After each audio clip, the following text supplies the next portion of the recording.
but they probably haven't been living a life of watching and praying. That's probably exactly true, because what we see in the reformers is the so-called reformers is lives of decadence, oftentimes lives of sexual decadence at this time. And so what they do is they leap into these political movements to distract themselves primarily from their own spiritual shortcomings. And they get swept up in a movement, a large political movement that is going to unite everyone, and suddenly the Hussites are now the chosen people of God. And we are God's holy people. And suddenly you see them as imitation Jews. They're imitating the Jews. Kind of like America. I mean, it's how our whole revolution. Well, I mean, it does. So it extends. The crucial middle link between the Hussites and America is, of course, the Puritans in England. And the Puritans were Judaizers. And Judaizing means that you take some type of passage from the Old Testament and use it to justify revolutionary behavior, which is precisely what Cromwell did in justification for the murder of the king. Right. So he said he was like Phineas, thrusting the sword or the spear through the copulating couple. Well, this is what they do. And this has been a constant throughout history. That Puritan mentality came over to the United States, and it got over here, and there was lots of conflict. And you've talked about the conflicts here, like the Civil War, which was basically the conflict between two groups of English Protestants. Mm-hmm. The Puritans from New England were Judaizers. And they are the ones who led the fight in the Civil War. They were the heart of the abolitionists.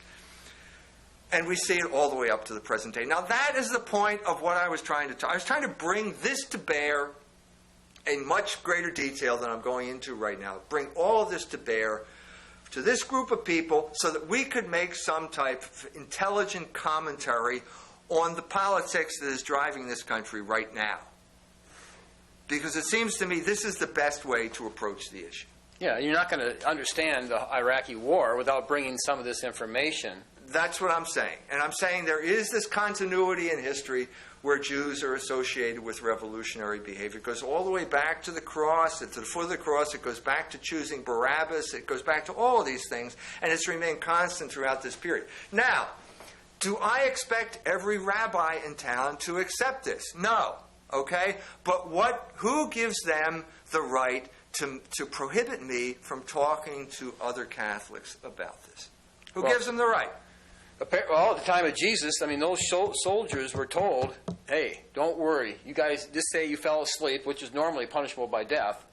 We'll take care of it.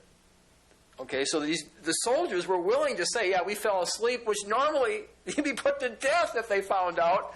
But the Jews had so much power, they said, hey, we'll even cover you for that. Just say they came and stole them.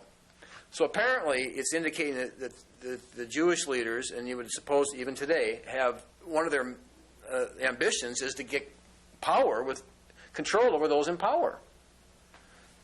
That's the thesis. Well, I mean, Ginsburg's book says that the Jews have always gravitated toward positions of power, but he says it's called fatal embrace because oftentimes the very princes they empower, they turn on.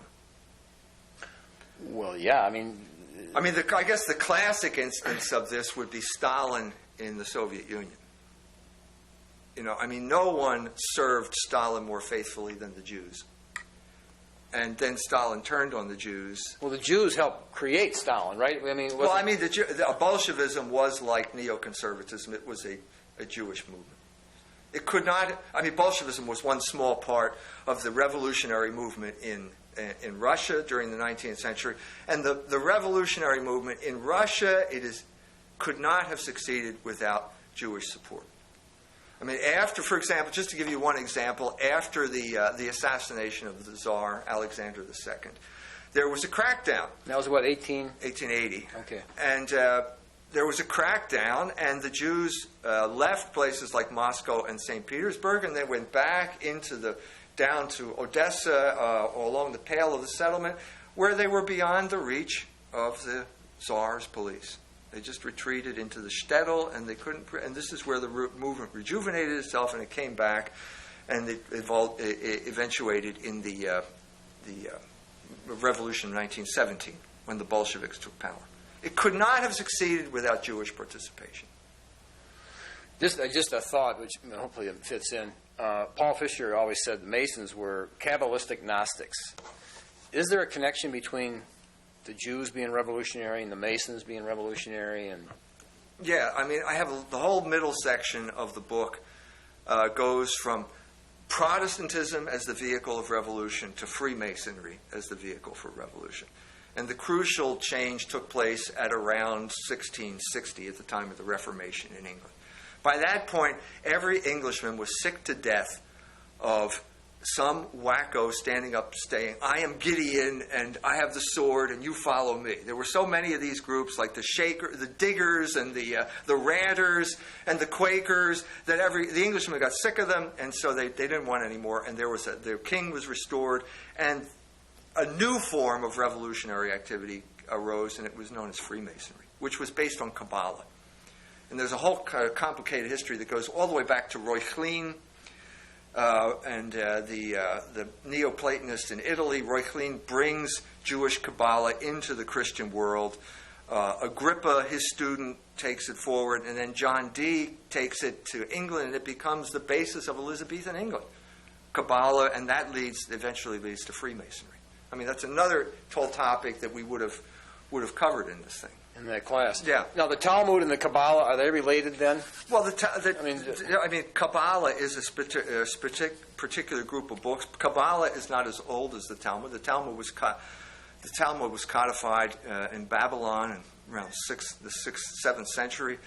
Kabbalah, the Zohar, didn't come into existence until the time of the Albigensian Crusade, which is to say the 13th century in France. Albigensianism and Kabbalah sort of came into existence around the same time. The culmination of Kabbalistic thinking was the Jewish Messiah, one more Jewish Messiah, false Messiah, namely Shabbatai Zevi, was deeply influenced by Kabbalah. Heinrich Graetz does not like Kabbalah. He calls the Zohar that lying book. So there's all this sort of debate about the bad effect of Kabbalah on the Jews at that time. But the Jews today generally are not into the Kabbalah as much. Well, there's certainly some, but the Talmud is mainly there. Well, the Talmud has a different kind of status. The Talmud is the heart of the Jewish people. That's what it says in the Jewish Encyclopedia. And what you have in the Talmud is this essence, this kind of distillation of anti-logos. And that is going to have consequences. And what we're doing now is living through the consequences. But what I'm saying here is, if we live in a world where, no one now is exempt from the charge of anti-Semitism. Jimmy Carter has written a book about Israel. He is now considered an anti-Semite.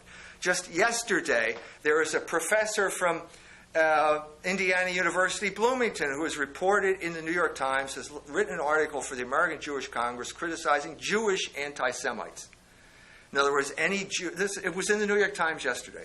Any Jew who criticizes, he's saying Israel, but what we're talking about, if a Jew criticizes the party line, he's an anti-Semite.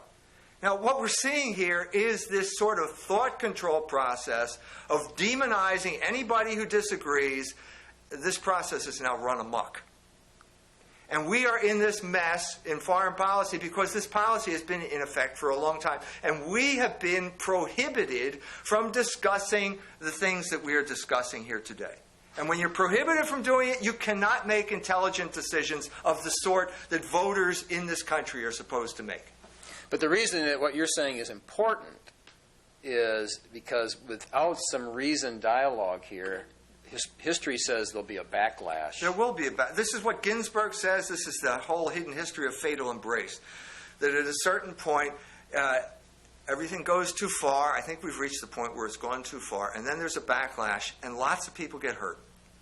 So if you're going to stifle rational debate, you're going to promote this type of pressure which will explode at a certain point. Like it did with the Germans. As it did in Germany during the 20s and the 30s. All throughout Eastern Europe, there was a backlash to the excesses of Bolshevism. Bolshevism was perceived as a Jewish phenomenon, and that's what caused the reaction. So that was not, I don't recommend that stuff. I am not one of those people. I am talking as a Christian, saying that it's in the Jewish interest to look at the Christian solution to this problem, or at the very least, it's not in the Jewish interest to prohibit Christians from talking about this issue.